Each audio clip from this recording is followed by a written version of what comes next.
Greetings and welcome to Hexed Encountered. I'm Joe. Today we're diving into Barbarossa, Army Group Center. The rules. This is, of course, part of GMT's East Front series. This is part one of our series. I plan on doing probably 3. And we'll be covering the fundamentals in this one. Everything from your game components and unit counters to zones of control, the sequence of play, weather, replacements, reinforcements, and air readiness. Supply, which is rule section 6. I'm actually spinning out into the second video because it is a topic that is worthy of a more full description and explanation than what we will probably be covering here, because this stuff is mostly fairly basic. And I figured we would tackle the fairly basic stuff here, then move on to supply and movement in part 2, and then handle combat and all the extra stuff there in this last portion of the table of contents, such as your fortifications and railroad conversion and surrender and special units and how to win and all that good stuff. So without further ado, so let's just cover some of the basics, as I said. So Barbarossa, Army Group Center, like the other games in the series, is a 2-player game. In this case, in this game, your German Axis player will be controlling the Germans. Well, I should say in the series, the German player, or the Axis player, controls the Germans, the Finns, the Hungarians, the Italians, and the Romanians, while the Soviet player commands Soviet armies and their supporting forces. The game comes with multiple maps. In this case, there are 4 full-size maps plus a slightly smaller map. There are setup cards for all of the 8 scenarios. There are also 3 scenarios that take place on small maps that come, one is an 8.5 by 11. That's scenario 1, which is considered the learning scenario, the Battle of Borisov. And then we have another card that's a fold-out card, same size as your player aid cards. So 11 by 17. Those, there are 2. It's 2-sided, obviously. So one side has scenario 3, and the other side, I think, is scenario 6, if I remember correctly. I do not have it right in front of me at the moment. So you also get your die-cut counters. I think it's like 1,400 of those. Your setup cards, as I mentioned, 1 for each scenario. Your player aid cards, and a single 10-sided die. The map scale is 5 miles per hex, and each turn represents 2 days. So let's move on to talking about the unit counters.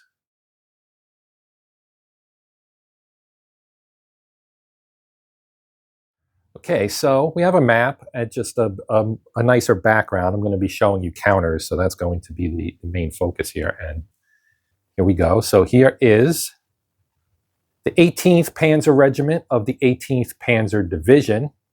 Okay, so what are we looking at here? It's important to understand what everything on the counters mean.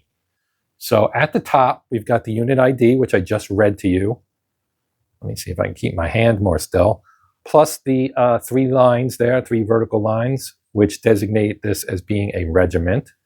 The NATO symbol for an armored unit is in the center there, and it's color coordinated to the other units in its division. And then next to that, on the left, we have a 2. That is the stacking value for this unit. The stacking limit, which we'll talk about later, but I'll give you a little sneak here, it's 10. So you need to keep under that. So this would basically be 1/5 of what you could fit into a single hex. Then at the bottom, you have the important factors for this unit, which would be the attack on the right. And because it is red, that indicates that this is an armored unit, right? Then you've got 7 in the middle. That is its defensive value. And then on the right, you have the red box, again, designating that it has that it's armored, and the 7 is yellow, and that indicates that it is infiltration capable. Okay, and we'll talk about that in the second video in more depth as far as what each of those things actually means in game terms rather. Just for comparison's sake, here is a Soviet unit. This is also a regiment. 1st Minsk. Also has a stacking value of 2. You can see it's much less capable in terms of attack and defense. It's 1-1 for those 2 values and a 5 for movement.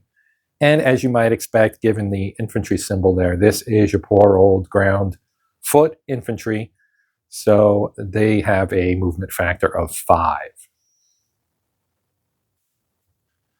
Okay, so one other thing I want to mention, well, there's several other things, but this, okay, you can see that yellow band at the top. That is called the ZOC band. That means this unit does not exert a zone of control, and we'll talk about zone of control here in a little bit as well. And then you have that one in the corner, upper left, the red one in the box. That is its range. This is an artillery type unit. It has a stacking value of 1, as you can see there. It's got an attack factor of 3. The red A means it's only good for attack. And then you've got a 1 for defense and a 7 in orange. Okay, we'll go over what all the colors mean too. And then you have the fired side. As I said, this is basically an an artillery type weapon. And this is its fired side. So you see the 0 there for attack because it has been used presumably to attack, because that's the only way it can. It obviously can defend itself, but it does not contribute to defense, I believe, if I remember correctly, from the combat rules, which we will be going over in part 2. All right, so that is what the ZOC band looks like. And then we also have headquarters units, and we'll go over these. Only the Soviets have them. We'll go over these in more detail. These also have 2 sides. You can see there it says operational. It also has the ZOC band, but you can see it's got a stacking value of 1. This is the 13th is its unit designation, 13th Army. And you've got a 0, 1, 5 for its factors, and then on the back, you have its non-operational side, okay? And the 2 there means that's the die roll for recovery. And we'll get into the headquarters as part of this, so we will discuss all this stuff. But I just wanted to show you what an HQ counter looks like. So just to look in the rule book here, okay, the attack strength color code, red is armored, as I mentioned when we looked at the Panzer Regiment. Then here are our colors, okay? So yellow means it's infiltration capable. And we'll talk about that as part of movement, again, in part 2. Orange is non-motorized, but pays motorized terrain costs. That was our artillery unit we looked at. Green is super heavy artillery. I have not shown you that. We'll get into that later as well. Gray is armored train and rail artillery movement, and blue is flotilla movement, which we don't have, I don't believe, in this game, but would probably be a part of, say, Army Group North or Army Group South, which were closer to larger bodies of water, obviously, than Center, which was all about rivers and so on. And so you can see kind of in here, right? Nothing in here is anything overly complex or anything, and you'll quickly learn to recognize the colors and what they mean. But it is important to understand what all those colors mean, because they will have impact on gameplay, of course.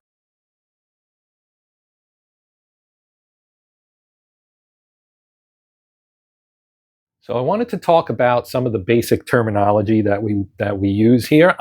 Some of this is, of course, blatantly obvious, but just for completeness sake, I will include it anyway. So when we talk about friendly and enemy, okay, friendly for the Axis would be any of the Axis units, and those include, of course, the minor allies, so-called minor allies that we talked about before, the Finns, the Hungarians, the Italians, the Romanians, and so on, okay? And then, obviously, for the Soviets, they're friendly to other Soviets and enemies to the Axis, right? So here we have German units and Soviet units, right? Now, when we talk about control and zones of control, what we mean is this unit, let's say, let's take our Panzer Regiment, and let's say he's up here, okay? Now, zone of control for him, he does not have a no ZOC band.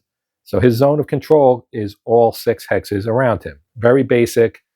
You see this in many, many, many, many war games. So very, very simple to understand. Okay. So zones of control, why are they important? They threaten enemy supply routes. Okay. When we talk about supply, again, an important topic we'll discuss in great detail in part 2. They can't pass through enemy zones of control. They restrict the movement, right? You come into an enemy zone of control, you have to stop. Again, this is stock standard stuff in many games. And they help shape the battlefield by, limiting what each side can do based on the relationship between the zones of control on both sides. So just remember the 6 around. There are things that interrupt it, like water.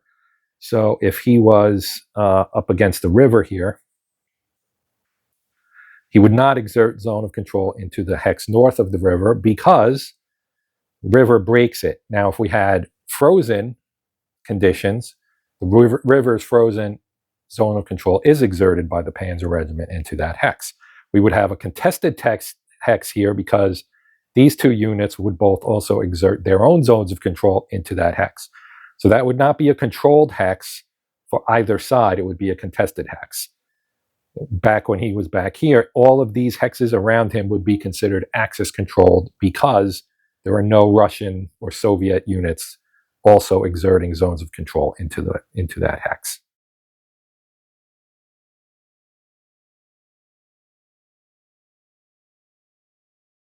Now stacking, let's talk about stacking. Most units have a stacking value, and you can't exceed 10 stacking points, as I mentioned earlier, and that is at the end of a phase. So some units, like some headquarters and supply counters, they don't count because they have zeros for their stacking value.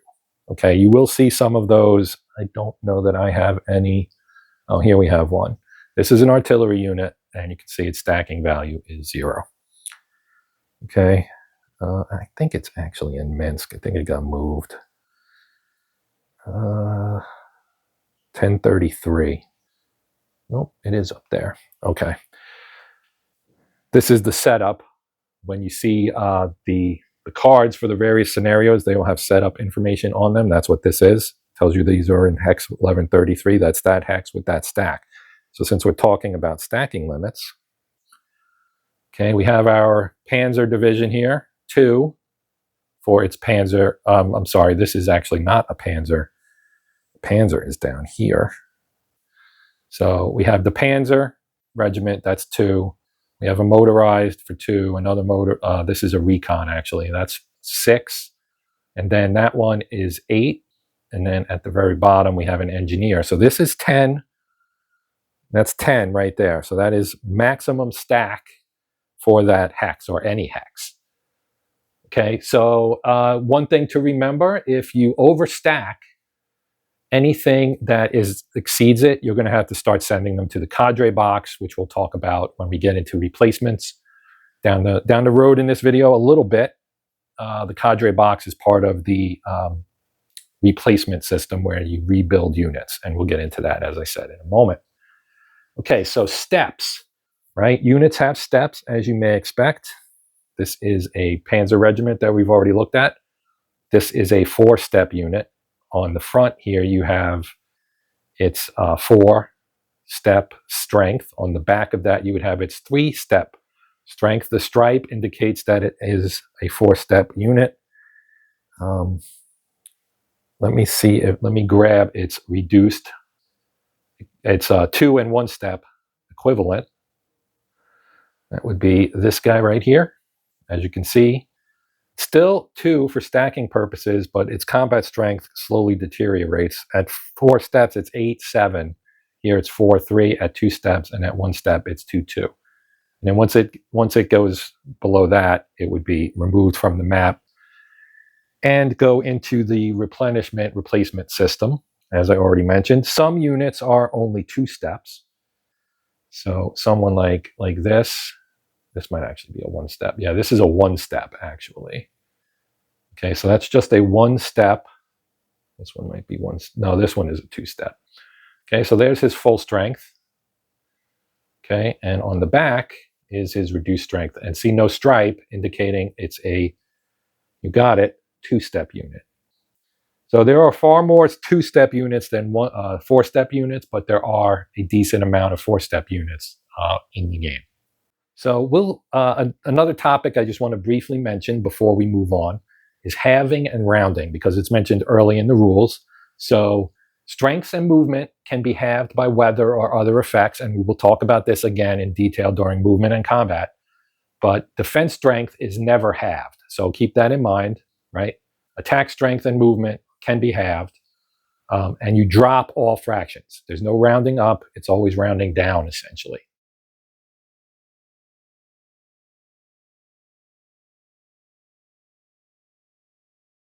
Let's talk about setup and our sequence of play. So real quick, here is a setup card. This is game card 1, and it has scenario 3 on the top half and scenario 6 on the bottom half. This is the, let me slide this guy out of the shot here. So this is the setup for scenario number 3, which is on this map card right here, scenario 3, lapel offensive operation. So you would take this map. You can see it does not have on here, this is one of the single scenarios that it's on its own card. It does not have its own setup information on it, unlike the single card that we just were looking at a moment ago.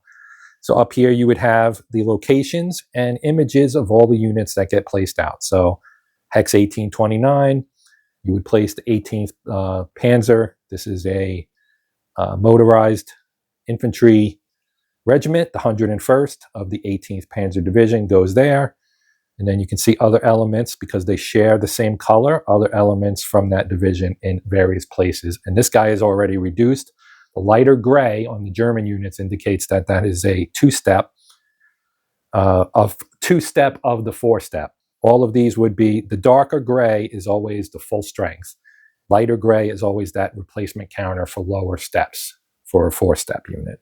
And we've got all the aircraft information. You also have dummy units because they're on the card upside down, so the opponent does not necessarily know what you've got in here. And you can put them out in various places, like they're interdicting or providing close air support to kind of bluff your enemy a little bit, right? And we'll talk about air stuff as well, broken record time, later. Okay, your interdiction levels, counters, your victory points, and then reinforcements, what game turn they arrive, where they arrive. They can arrive off map from the map edge, or they can be placed directly on map. And then beneath that, you would have the same type of thing for the Soviets. Okay, so our sequence of play, let's get into that.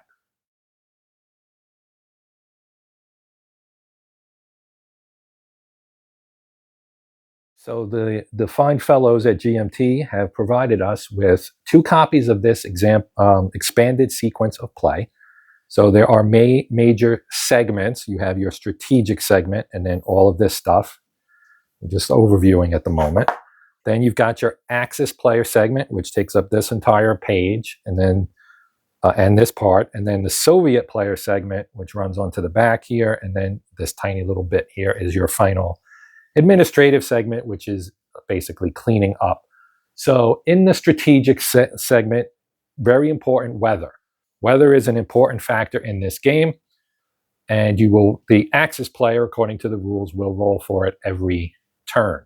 Then we'll go through the replacement phase, okay, which is a somewhat significant, well, it's important, as is everything on here, but there's a lot of nuance within this, as you may gather from this ABC with a lot of bullet points inside it.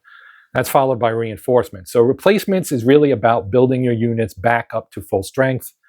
And then once they hit the active box, meaning that they are eligible for return to the map, they can come on as reinforcements, along with any scenario reinforcements that are coming from off map, essentially. Then you have your air phase. So you determine your air readiness. And this works similarly to replacements in that you have an air track that contains ready, flown, damaged, and destroyed, and they move between the boxes. If they go to destroyed, obviously that means they're destroyed, but they can move from damaged to flown and then to ready. And when they're in the ready box, they can be used to be assigned to air missions. Naval readiness for games that have naval stuff. This one does not. Army Group Center does not. Supply status phase. We'll talk about this in depth during part 2. So then we go to the player phases, and they are different from each other. There is a different order for Axis and Soviets. The Axis will start with its movement phase. Okay? You are allowed to inspect enemy units, and it's an optional rule in the playbook. Each game in the series has its own playbook, which has its own game-specific rule set, which just modifies these core rules that we're discussing. So, and again, we'll go through movement in part 2, but you can see there's a decent amount of stuff in here. Then you've got your attack declaration. When you're going to attack, you must declare it, which allows the Soviets to react. Okay, and then you go into the combat phase, which again will be part of part 3. It's a detailed combat in this game is very detailed. Then they get a motorized movement phase where they can move again with their motorized units, but at half movement allowance. So your motorized units can move twice in the turn. They get full MA during the movement phase and half MA during the motorized movement phase. Then the engineering phase, which again we'll discuss later, but it does things like railroad conversion and building bridges, fixing bridges, building strong points, etc.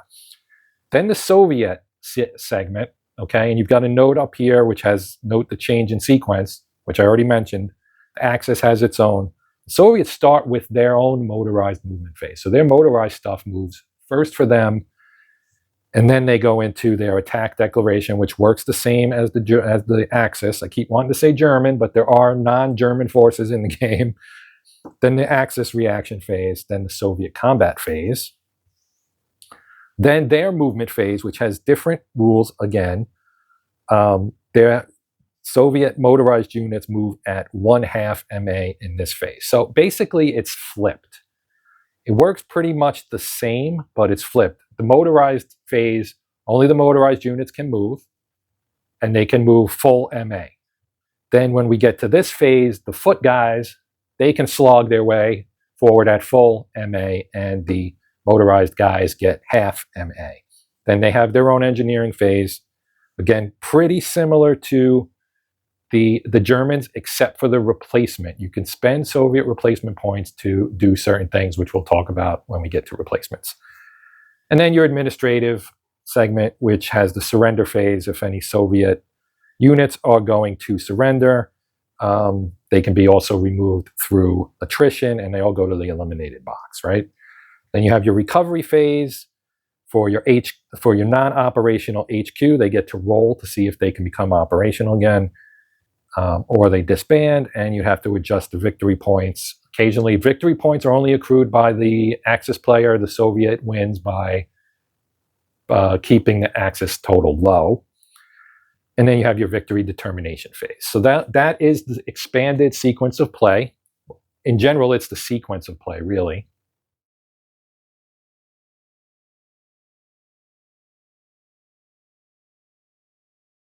Okay, now we are looking at our turn record track, which also has weather information on it. And this is where this table right here in the corner is what you roll against to determine your weather for the turn. Okay, now you can see here on some of these turns, it's 50 turns. Each turn is 2 days, so it's 100 days of gameplay here. You've got turn 1A, which of course, June 22nd and 23rd. June 22nd, 41 was the day Barbarossa kicked off. Now you've got invasion rules for the first three, basically the first week, essentially almost the first week of the campaign. The Germans caught the Soviets fairly unprepared despite all the buildup and warnings that were going on. And then you can see underneath that is dry. And down here in the key, you see invasion rules apply, which is in the playbook, section 4.1. And the weather is automatically dry. So this will tell you when the weather is going to be automatically dry. When it says dry here, that just that indicates that is the climate condition for the weather table, right? And then here's the weather table. And you have a nice key here that explains everything. So you've got your historical date, the game turn number, the scenario code. So you have various scenarios. You can see A and B and so on. Then you have your when invasion rules are in effect, your historical weather. So you can see the D, there's a lot of Ds, and then there's a DT there. Okay, that's dry storms. And then you have M and MT for mud and mud storms. And there's also a DRM in some turns. So I'm looking for a DRM. I know there's at least one. Yeah, they're over here in the corner. So you have dry +1 on here, and mud conditions was historical. Okay, so the +1, when you roll here, you get dry for most, and the +1 would make it more likely you might end up with a mud turn. So that's why that is like that. That's what that DRM is for. Okay, and then you would mark your weather here, whether it's dry or and whether or not dry or mud, and whether you have a storm or not, basically. So, and then you have a bunch of notes on here as well, explaining what they are. So you can see A is start of scenario turn. Scenario 2 and 8. So 8 is the campaign scenario. And then the end of 7 and 8 gets a G, which is all the way over here. Okay, so that is our turn record track. We will return to this in future segments, but for this one, we were mainly talking about the weather because the weather is sneakily important in terms of movement and combat. So you need to keep the weather in mind and hope you roll dry if you're the Germans. The Soviets, they like the mud because it slows down the German panzers.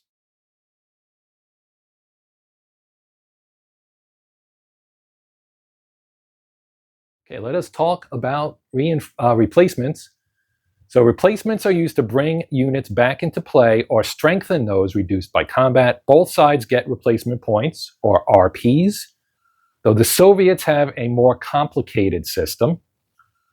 The Axis generally receives infantry, armament, and aircraft points. Okay, and they are, I'm showing you the boxes that you're going to track stuff through, right? From cannot rebuild through eliminated, cadre box, active box. Okay, but we're going to talk about the points and the types of points. Both sides actually have infantry, armament, and aircraft points, and all replacements on the Axis side are German unless noted. They spend their resource points, or replacement points, sorry, RPs, to move units up from the boxes, from the bottom up, from eliminated up, to cadre, to active, and eventually back onto the map. For the Soviets receive type I infantry, and also special ZAP units that are militia and strong points. And then here is their, these are identical. And essentially identical. There are a few differences in here. They have different DRMs, for example, on the aircraft side, but we'll talk about that in a bit. Now, as I just mentioned, the Soviet side is more complicated because they have this table that they would run on, right? And it varies by your game turns, as you can see. Table A covers game turns 6 to 25, and B is 26 to 50. So it goes from the chaotic early period to when the Soviets started to get their act together as winter approached and they prepared to start counterattacking. And you can see you have DRMs that affect it based on weather. +1 for each mandated attack. We'll get into that again with combat. And your net DRMs cannot exceed +3, right? Then you have your different codes, right? When you get an A, you get one A armament type replacement point. V is an air replacement. M, 1 or 2 mandated attacks. So along with this, you're going to get orders from Stalin saying you need to attack.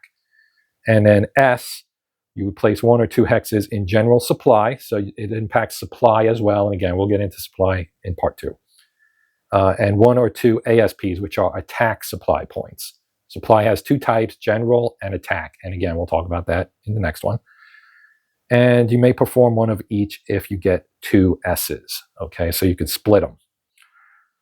And then additional strong points for E's. When you get an E in here, you get additional strong points.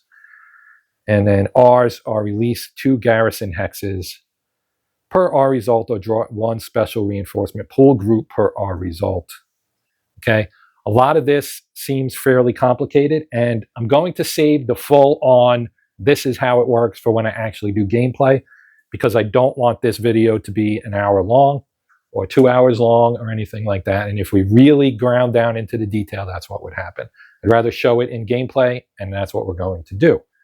So that is replacements, and they use this side here, and then you have a replacement track. That you notice the axis rather only is the only side that has a victory point track. They also have their loss replacement track there.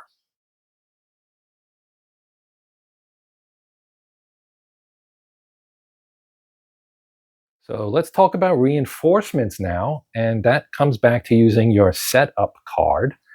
So this is your campaign. So this is 8, scenario 8, which is the campaign game.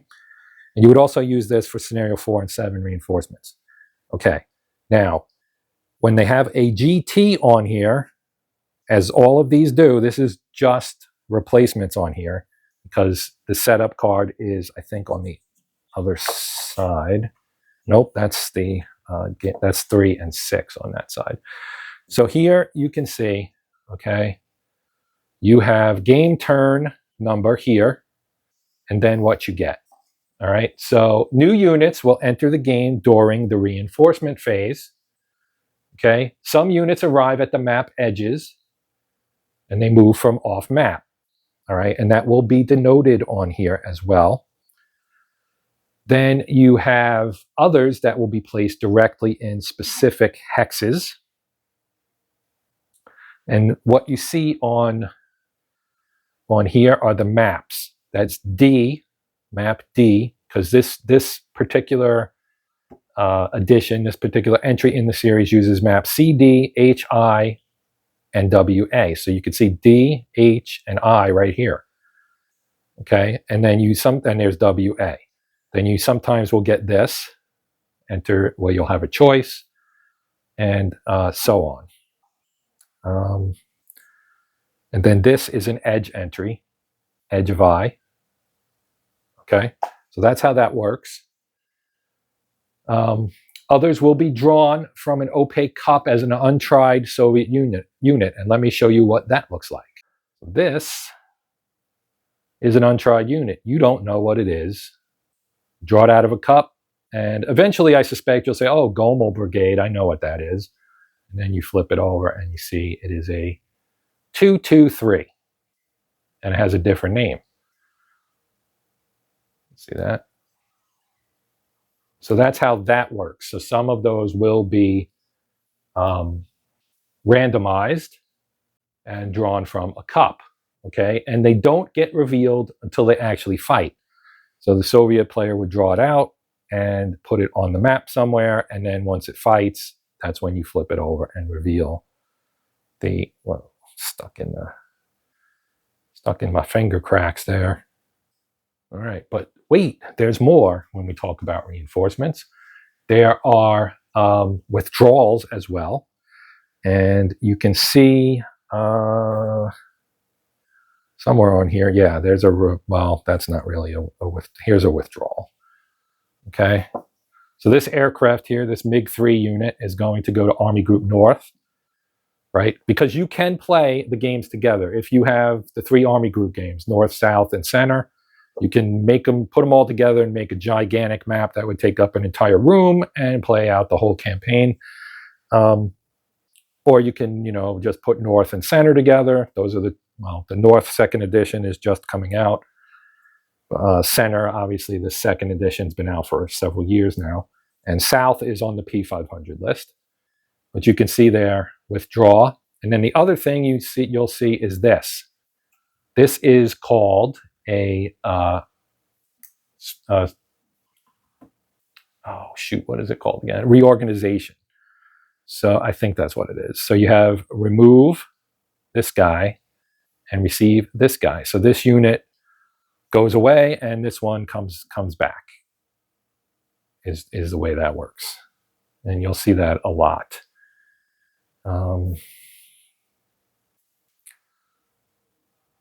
get to see a lot going to Army Group North, and these are obviously later game turns. We're in the 40s here. The game ends on turn 50. So reorganize, remove from play. So here would be an example where you take these 3 units, right, which are all regiments, and they come back as the 6th Brigade. And, well, the defense is, I mean, the offense is you get a slightly extra punch via the offensive attack rating, but the defensive rating, you take a little bit of a downgrade. Movement remains the same. They are still infantry.